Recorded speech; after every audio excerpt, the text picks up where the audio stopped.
You feel a powerful sneeze building while sitting in class. Most people think holding it in will stop everything safely.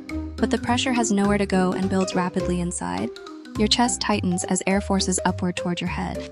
That trapped force can push against your ears and sinuses painfully. In rare cases, tiny blood vessels inside your eyes can burst. The pressure may even affect your eardrums, causing temporary hearing issues. Your throat muscles strain as they block the explosive air release. Doctors say releasing a sneeze safely is much less dangerous. So next time, let it out gently instead of trapping it inside.